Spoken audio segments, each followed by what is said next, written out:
జ్ఞాన చైతన్య ప్రసారం. నమస్కారం. మన ధర్మం కార్యక్రమానికి స్వాగతం. ఇవాళ మన ధర్మం కార్యక్రమంలో మన ధర్మ సందేహాలను నివృత్తి చేసేందుకు మనతో పాటు ఉన్నారు ప్రముఖ ఆధ్యాత్మికవేత్త ఆచార్య శ్రీ తాడేపల్లి పతంజలి గారు. గురుగారు నమస్కారం. నమస్కారం అమ్మా. దుర్గాదేవి అయి నమః.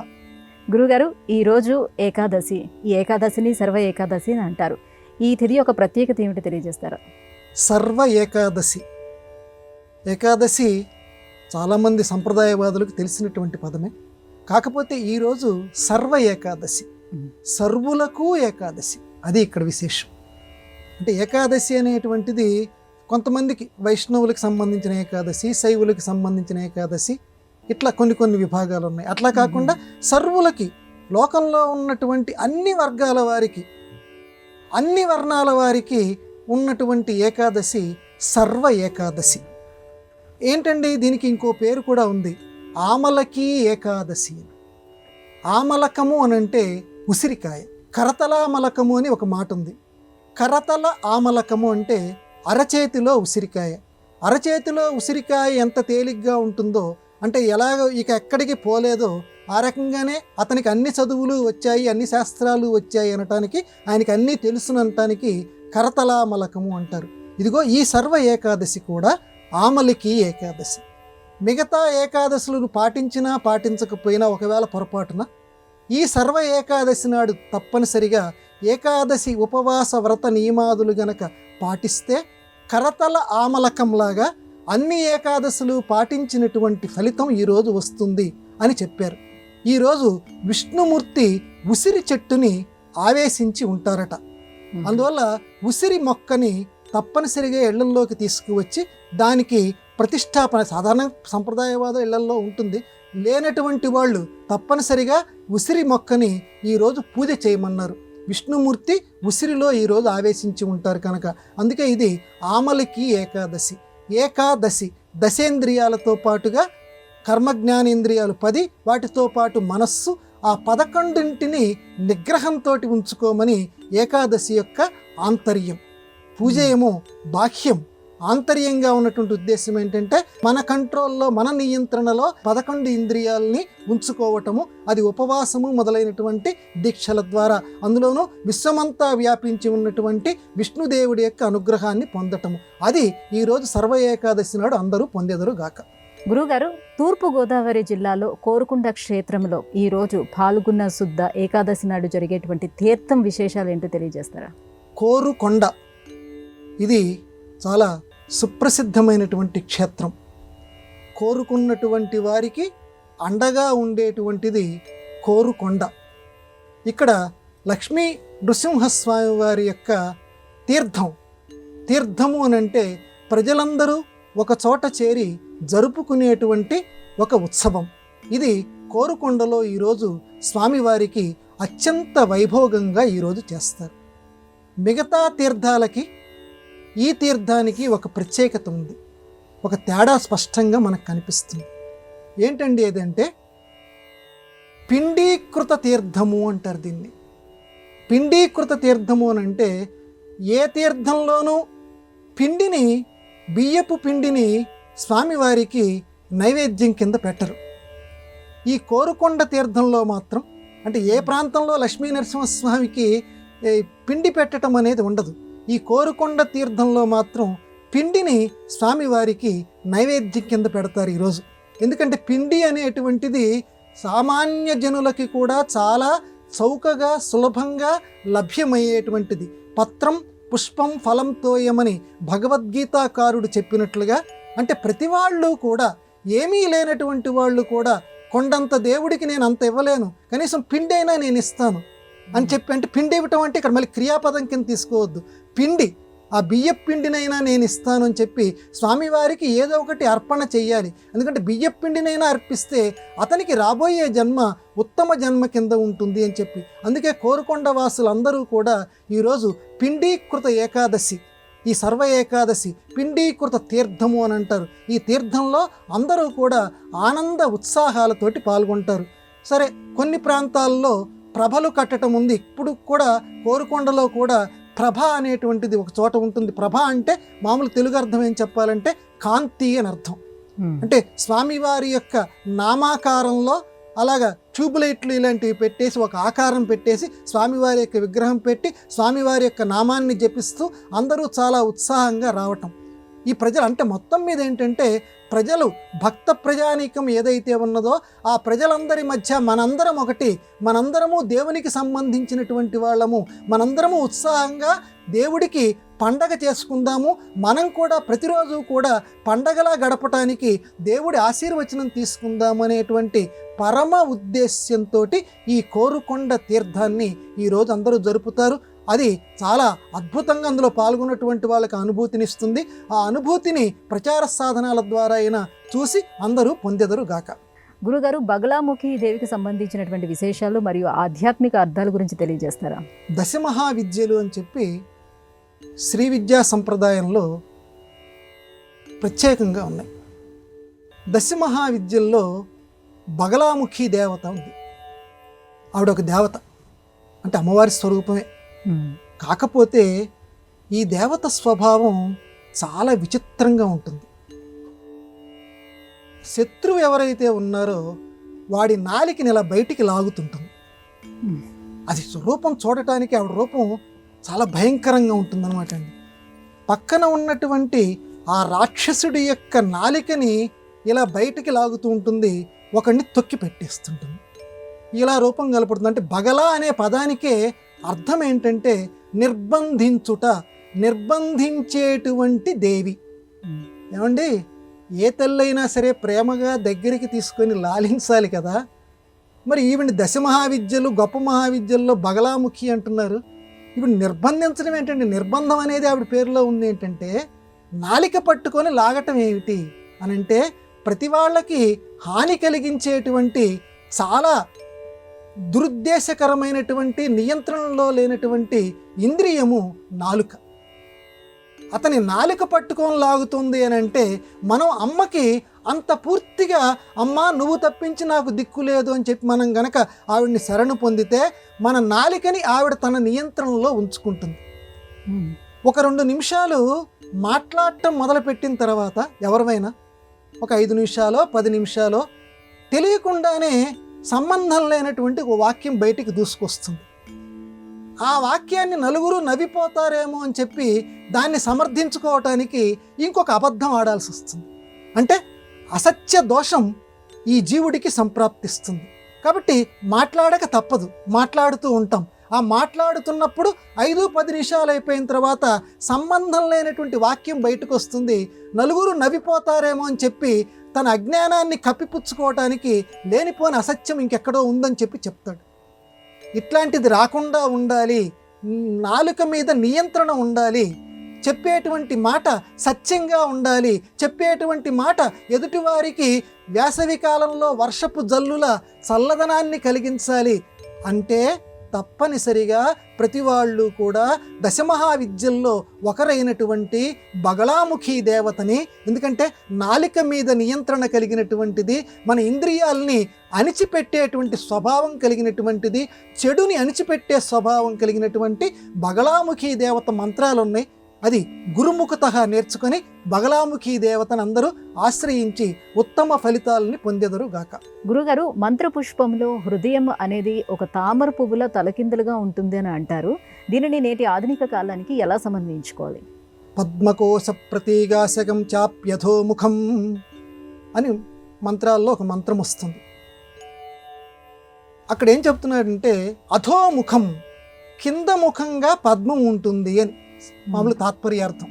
కింద ముఖం అంటే ఏంటంటే మామూలుగా ఏదైనా ఒక పువ్వు తీసుకుంటే, తామర పువ్వు తీసుకుంటే దాని యొక్క కింద భాగం పైకి, పై భాగం కిందికి. పద్మకోశ ప్రతీకాశకం చాప్యధోముఖం, పైన ఉన్నటువంటిది కింద ఉంటుంది, కింద ఉన్నటువంటిది పైన ఉంటుంది. సరిగ్గా చాప్యధోముఖం, హృదయం కూడా అంటే ఎంత గొప్పవాళ్ళో మన ప్రాచీనులు, ఎంత గొప్పవాళ్ళో మన సనాతనులు. చూడండి, మన హృదయం కూడా, మన శరీరంలో ఉన్నటువంటి హృదయము సరిగ్గా అలాగే ఉంటుంది. ఆధునిక వాతావరణంలో చూస్తే ఒక తామర పువ్వు కిందికి ముఖం పెట్టినట్లుగా వెడల్పది పొడుగు ఆ రకంగా ఉంటుంది. తామర పువ్వు కనుక బోర్లిస్తే గనక ఏ రకంగా ఉంటుందో హృదయం కూడా అదే రకంగా ఉంటుంది. ఈ రకంగా హృదయం ఉంటుంది అని మంత్రపుష్పంలో అలనాడే చెప్పారు. కాబట్టి నీవార సూకవత్తన్వి పీతాభా సస్యనోపుమా, నీవార సూకవత్తన్వి అంటే ఒక వరి ముళ్ళు, ధాన్యం ముళ్ళు ఎంత సన్నగా ఉంటుందో.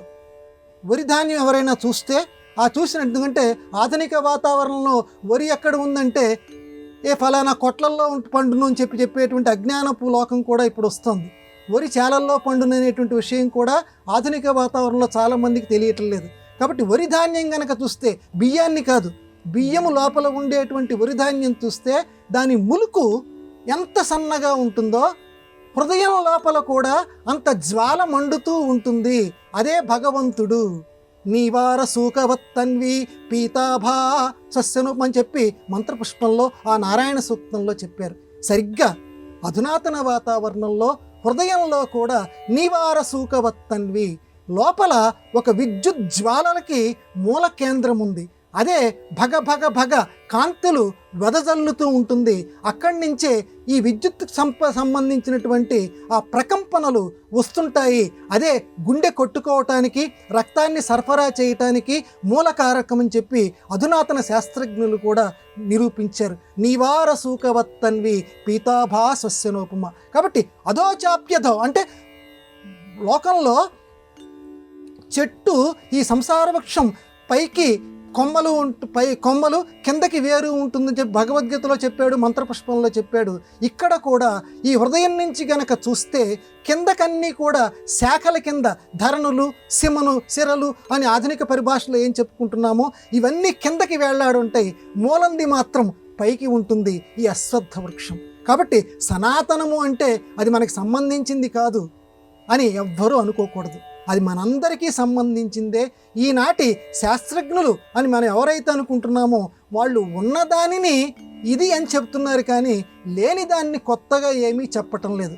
ఉన్న జీవిత రహస్యాలేమిటో, ఈ శరీరంలో ఉన్నటువంటి అణు రహస్యాలేమిటో అలనాడే ఆ మహర్షులు, ఆ ద్రష్టలు సందర్శించి తమ మంత్రాల్లో చెప్పారు, ఆ మంత్ర సూక్తాల్లో చెప్పారు. ఆ సనాతన ఋషులకి మనం అందరం కూడా నమస్కారం చేసుకుందాం. గురుగారు, ఇక మరో సందేహం. 7 జన్మలకు నా తోడు నీవమ్మ అని ఒక పాట ఉంది. ఇందులో 7 జన్మలు అంటే అర్థం ఏమిటి? 7 జన్మల బంధం, 7 అంతస్తుల మేడ, నీది నాది 7 జన్మల బంధం అని చెప్పి కొంతమంది అంటుంటారు. నిజానికి కూడా 7 జన్మలు ఎత్తుతారట ఎవరైనా సరే. 7 రకాల జన్మలు. 7 రకాల జన్మలు అంటే దేవతలు ఒక జన్మ, మనుష్యులు అంటే దేవతలు ఒక జన్మ అంటే ఎందుకంటున్నానంటే వాళ్ళకు కూడా ఆయుష్ పరిమాణం ఉంటుంది. మానవుల కంటే కొన్ని వందల సంవత్సరాలు ఎక్కువ ఉండొచ్చు, కానీ వాళ్ళు కూడా మళ్ళీ మరణించవలసిందే మళ్ళీ. ఎందుకంటే ప్రళయకాలం వాళ్ళకు కూడా వచ్చేసేస్తుంది. కాబట్టి దేవతలు, మానవులు, పశువులు, పక్షులు, ఈ 4. తర్వాత సరీసృపాలు అంటే పాకే జంతువులు. ప్రతి వాళ్ళు 7 జన్మలు ఎత్తాల్సిందేట. సరీసృపాలు, జలచరాలు అంటే నీటిలో సంచరించేటువంటివి. తర్వాత స్థావరాలు 7వది. స్థావరాలంటే కదలకుండా ఉండేటువంటివి, చెట్లు, ఇలాంటివి. 7 జన్మలు ఎత్తాలి. ప్రతి వాళ్ళకు కూడా ఈ 7 జన్మల చక్రం వస్తుందట. ఇప్పుడు స్థావరాల్లో చెట్టు కింద జన్మించాడు అనుకోండి, మళ్ళీ దేవతల జన్మ. పుణ్యం కనుక చేసుకున్నాడు అనుకోండి, మళ్ళీ దేవతలు, మళ్ళీ తర్వాత మానవ జన్మ, దేవతల నుంచి మానవ జన్మ. ఇట్లా ఒక చక్రంలాగా ఈ 7 జన్మల్లోనూ తిరుగుతూ ఉంటారు. కాబట్టి ఈ 7 జన్మలు నేనెత్తుతూ ఉంటే నాతో పాటు నువ్వు కూడా నా పక్కనే ఉండు, నా సహచరిగా ఉండు అని చెప్పటానికి 7 జన్మల బంధము అని చెప్తుంటారు. దాశరథి గారు ఇంకొక అడుగు ముందుకేశారు. 7 జన్మలు అని చెప్పకుండా 7 జన్మలు అన్నారు. అంటే అధికస్య అధికం ఫలం, ఎక్కువగా చెప్తే ఎక్కువ ఫలితం. ఉన్నవి నిజానికి 7 జన్మలే, కానీ 7 జన్మలు అంటారు. 7 + 7 14. అంటే లోకాలు 14. అతల వితల సుతల రసాతలు అని చెప్పిన వాళ్ళు పెద్ద వరుస చెప్తారే, ఈ మొత్తం ఈ 14 లోకాలు ఉన్నాయి. కింద 7 పైన 7. ఈ 14 లోకాల్లో నేను ఎక్కడ 7 జన్మలు ఎత్తినా సరే నాతో పాటు నువ్వు ఉండాలి, నీతో పాటు నేను ఉంటాను. 7 జన్మల బంధం మనది అని చెప్పడానికి క్రాంతదర్శి కాబట్టి దాశరథి గారు ఇంకొక అడుగు ముందుకేసి 7 జన్మల బంధం అనకుండా 7 జన్మల బంధం అన్నారు. ఆ కవికి, ఆ చెప్పినటువంటి భావానికి జయహో. గురువుగారు, వసు, రుద్ర, ఆదిత్యులకు, పితృదేవతలకు సంబంధం ఏమిటి? తండ్రిని వసువు అని ఎందుకంటారు? సంప్రదాయంలో తండ్రి గారు కానీ తల్లిగారు కానీ మరణించిన తర్వాత మామూలుగా 10 రోజుల కార్యక్రమాలన్నీ పూర్తయిన తర్వాత ప్రతి ఏడాది వారిని స్మరించుకుంటూ కొందరు సంప్రదాయవాదులు ఆబ్దికము తద్దినము అని పెడుతుంటారు. అందులో పిండ ప్రదానం చేస్తారు. పిండ ప్రదానం అంటే చనిపోయింది తండ్రి అయినప్పటికీ వసు, రుద్ర, ఆదిత్య అనేటువంటి 3 రూపాలతోటి 3 పిండాలు పెడతారు. అందులో వసు రూపం పిండాలు అవే, కానీ ఒక్కొక్క దానికి ఒక్కొక్క పేరు ఉంది. మన సంప్రదాయం చెప్తోంది. ఆబ్దిక మంత్ర ప్రయోగ విధి అని ఒక పుస్తకం ఉంది. ఆ పుస్తకంలో ఉన్నటువంటి వివరాలు ఇవి. వసు అనేటువంటి వాడు తండ్రికి సంబంధించినటువంటి పిండం. రుద్ర అనేటువంటిది తండ్రి గారి నాన్నగారు, తాతగారికి సంబంధించినటువంటిది రుద్ర. తర్వాత ఆ తాతగారి నాన్నగారు ముత్తాత. వసు, రుద్ర, ఆదిత్య. అంటే మన తండ్రి గారు వసు రూపంలో ఉంటారు అని మన సంప్రదాయవాదం చెప్తోంది. వసు రూపము అని అంటే చనిపోయినటువంటి తండ్రి వసు రూపంలో ఉంటాడు. వసువు అంటే ఏమి లేదమ్మా, పంచభూతాలను ఏదైతే అనుకుంటున్నామో, పృథివ్యప్ తేజో వాయురాకాశం అని చెప్పి, గాలి, నీరు, ఆకాశము ఇలా అని చెప్పి మనం చెప్పుకుంటున్నామే, ఈ పంచభూతాల్లోనే ఆయన ఉంటారట. సమయం కనిపెట్టి దేవుడి యొక్క ఆదేశం మీద తండ్రి గారిలో ప్రవేశించి తండ్రి గారి ద్వారా ఆ తల్లిలోకి ఏ జన్మ ఉపాధి రావాలో ఆ తల్లిలోకి ప్రవేశించి మళ్ళీ జన్మ ఎత్తుతుంటారు. కాబట్టి మొత్తం పంచభూతాల్లోనూ ఉంటారు, చంద్రుడిలో ఉంటారు, సూర్యుడిలో ఉంటారు, నక్షత్రాల్లో ఉంటారు. కాబట్టి మొత్తం ఈ వసురూపంలోనే తల్లిదండ్రులు ఉంటారు చనిపోయినటువంటి వాళ్ళు. కాబట్టి స్వామి, నువ్వు ఎక్కడున్నా సరే నీకు మేలు జరగాలి, నీకు దాహం తీరాలి, నీకు ఆకలి తీరాలి అనేటువంటి ఉద్దేశంతో వసురూపంలో ఉన్న తల్లిగారికి తండ్రి గారికి మనం చక్కగా నివేదన పెడతాం. ఆ రోజు నైవేద్యం మనం పెడతాం. ఇక తర్వాత వాళ్ళు రుద్రరూపులట. అంటే తండ్రి గారి తర్వాత తండ్రి గారు ఆయన రుద్ర రూపంలో ఉంటారు. శివుడి యొక్క స్వరూపం అని చెప్పి మన సంప్రదాయం చెప్తోంది. తర్వాత రూపం ఆదిత్య రూపం. ప్రకాశ్ అంటే సూర్యమండలంలో ఉంటాడు. ముత్తాతగారు అనేటువంటి వాడు సూర్యమండలంలో ఉంటాడు. అంటే ఇక్కడ ఎవరైతే సక్రమంగా గనక కర్మలు నిర్వర్తిస్తారో వాళ్ళు వరుసగా ఈ స్టేజిల్లోకి వెళ్ళిపోతారట. ఇక మళ్ళీ జన్మంటూ లేకుండా. అందుకే చనిపోయినటువంటి తల్లిదండ్రుల్ని స్మరించుకుంటూ ప్రతి ఏడాది భక్తిగా అందరూ శ్రాద్ధం పెట్టండి. శ్రాద్ధం అంటే శ్రద్ధతో పెట్టండి అని చెప్పి పెద్దవాళ్ళు అందుకే చెప్తారు. వసువు అంటే ఎప్పుడూ నివసించేటువంటి వాడు. ఆయన మనందరినీ కూడా ఆశీర్వదించుగాక.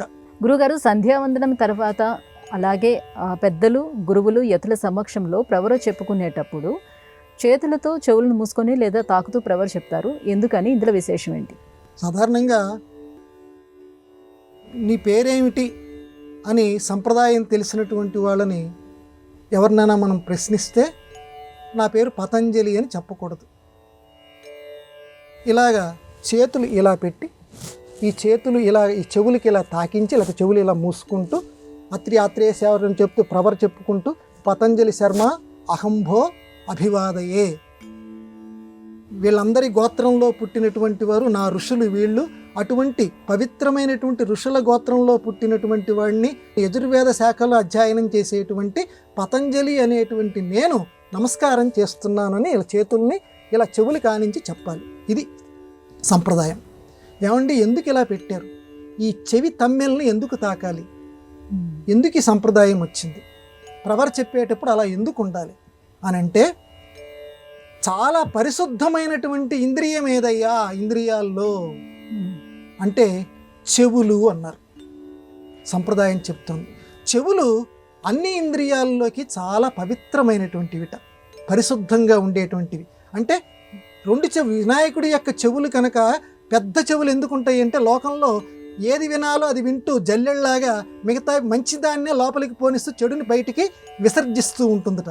కాబట్టి వినాయకుడి పద్ధతిలోనే ప్రతి జీవి కూడా ఈ 2 చెవుల్లో ఎవరన్నా చెబుతూ ఉంటే వినండి, తప్పులేదు, వినదగుని ఎవరు చెప్పినా మంచిని మాత్రమే స్వీకరిస్తూ ఉండాలి ఈ చెవి.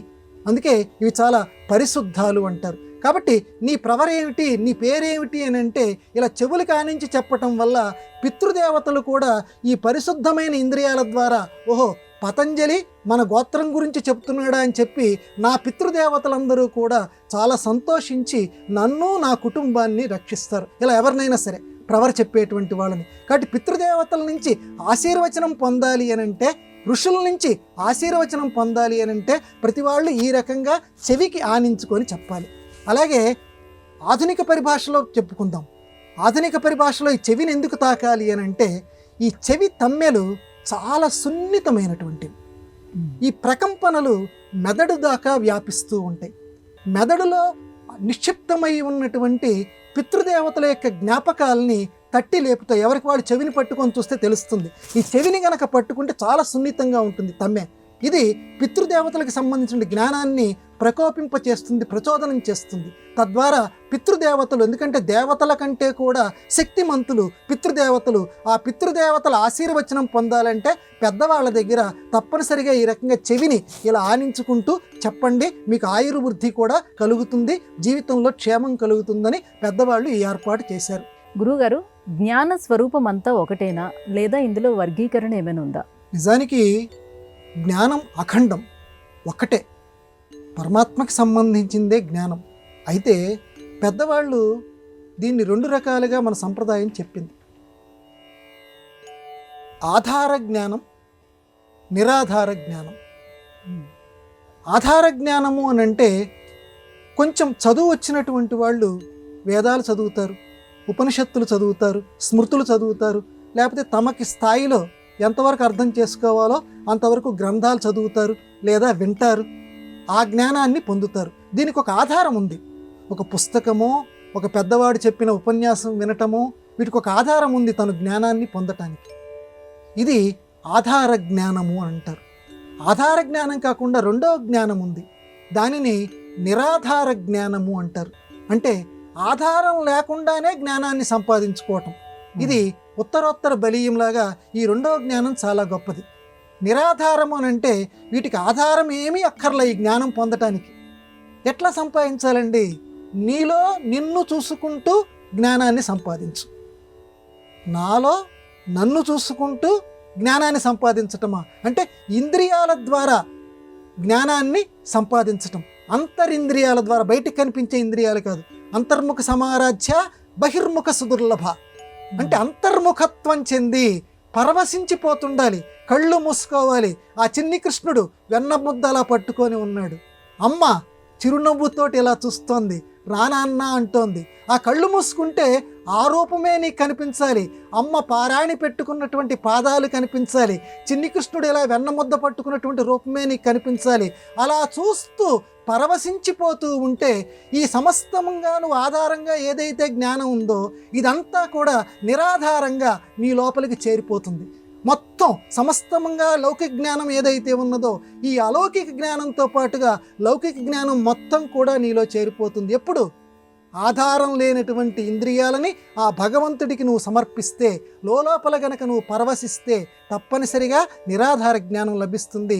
అదే అసలైనటువంటి జ్ఞానం అని పెద్దలు చెప్పారు. గురుగారు, ఇవాటి మన ధర్మం కార్యక్రమంలో మాకు వచ్చినటువంటి ధర్మ సందేహాలన్నీ కూడా నివృత్తి చేసినందుకు ధన్యవాదాలండి. నమస్కారం అమ్మా. ఇది ఇవాటి మన ధర్మం కార్యక్రమం. రేపు మన ధర్మం కార్యక్రమంలో మళ్ళీ కలుసుకుందాం. నమస్కారం. ఈ కార్యక్రమాన్ని తిరిగి చూడాలనుకుంటే www.youtube.com/@ETV Life Spiritual లో చూడవచ్చు.